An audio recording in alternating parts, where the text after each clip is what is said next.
Let's talk real-life horror stories about notorious serial killers like Jack the Ripper, or keep things on the lighter end with some unexplained encounters in Georgia where mysterious hands are pulling people underwater. It's all a light-hearted nightmare on the Morbid podcast, hosted by Elena Urquhart and Ash Kelly. Morbid is a full dose of true crime with a splash of comedy. This month, Morbid is celebrating its 5-year anniversary. To celebrate, the show is releasing a special anniversary series, a festive edition of listener tales, and more surprises all month long. I'm about to play a clip from Morbid. While you're listening, follow Morbid on Amazon Music or wherever you get your podcasts. Download the Amazon Music app today. All right. So it's, what do you always say? Get in your Wayback Machine? Get in the Wayback Machine. There you go. Buckle up. To the time when Ash should have been alive. Oh, God. Maybe not like here, but yeah. But the 70s. The 70s for sure. I wish. But here we are. Here we are. In the 20s. All right, well, Price. Let's talk about Price, Utah. Back then, it was a pretty safe place to live, and it was a great place, as far as Loretta Jones was concerned, to raise her 4-year-old daughter, Heidi. Loretta was a single, young mom. At just 23 years old, she had so much on her plate. She was taking accounting classes, she was being a full-time mom, but guess what? She was getting the fucking job done, and her daughter, Heidi, who again was 4 years old, absolutely adored her mother. They had like this close bond, the two of them. Now, she remembered being with her mom, like following her around the house as Loretta would do, like ironing or cooking, household chores. And she remembered getting ice cream with her mom and how much Loretta loved to listen to music. Like she'd put on the radio and just dance all around the house. I love that. Core memories. Yes, like beautiful core memories. And all of Heidi's memories of her mother up until the morning of July 31st, 1970, they're precious memories that every kid should have with their mom. Like memories that they can just reminisce on later in life and just like have a good time being like, oh my gosh, Mom, do you remember when we used to do this? Yeah. You know? But unfortunately, that was not the case for Heidi or Loretta. They were robbed of that opportunity. When Heidi woke up at 4 years old on July 31st, 1970, she remembered that she was scared.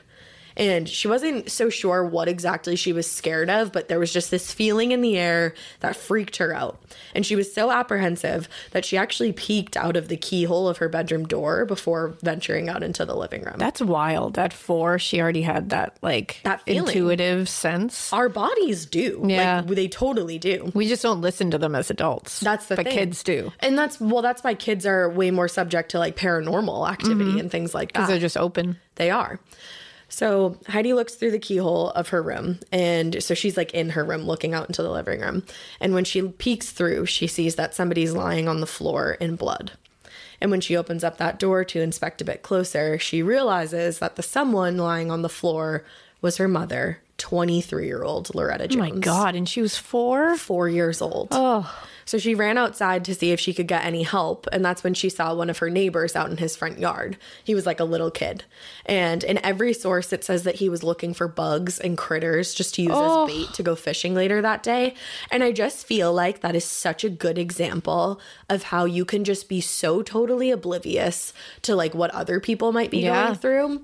And like, you know, you might just be having a perfectly great day and this is what's going on next door. You have no idea what's happening. The perfect example of, again, why we should always treat others with kindness. Mm-hmm. So when Heidi ran up to the boy, she told him, I think my mommy is dead. Oh my God. Which ruined me reading that.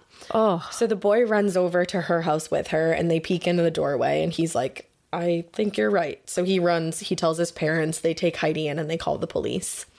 And when the police arrived, there was no doubt that Loretta Jones had died. She had been murdered. She was lying in a pool of her own blood on her own living room floor. My God. So immediately the police wondered if this case had anything to do with an incident that they'd actually been called to the night before, just a couple blocks away from Loretta and Heidi's home. Ooh. So a few blocks away, a 10-year-old girl named Lori Kulo was outside playing with her brother and his friend.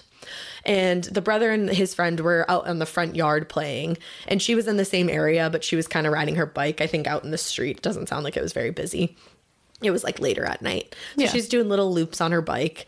And apparently the two boys didn't realize that she was still outside when they went back inside. And it actually took Lori a few minutes too to realize that she was outside alone. And she was like, ooh, like it's dark out. I got to get inside.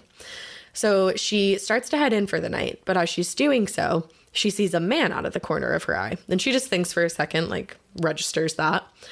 And she immediately noticed his hat. It was a bright yellow hat, and it had some kind of bold floral print all over it.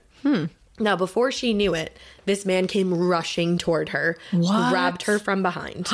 She was struggling to get away with him from him because the way that he grabbed her made it so that both of her arms were behind her back. Oh my God. And he had a hand over her mouth. Now, luckily, she was able to actually get her hand away from her mouth for like a split second. And I read in a couple sources that it was because she was chewing bubble gum and she pushed the bubble gum out of her mouth as she was screaming. Oh my God. So he must have like taken his hand to like flick it not away. knowing what it was. So as he let his hand away for like a split second, she let out like a blood-curdling scream. And the man let go of her instantly and started running away from her. Good. Just as Lori's brother and his friend were coming outside to see why the heck she was screaming. So she quickly tells them, she points in the direction. She's like, this man tried to grab me. So the boys run off after him, but it's too late. But something they noticed too was this man's yellow hat, because it had fallen off as he was running away. And he actually even took a second to pick it up and like grab it up as he was running away. Which is wild that he chose to wear that hat. To do these horrible things Yeah. that he definitely did. Yeah. It is. So this man managed to get away that night, but this man would end up serving time for the attempted abduction, and Good. eventually they would get him on murder charges. Oh. Same man. It might just take 46 years to do the latter. Holy shit. 46 years. 46 years.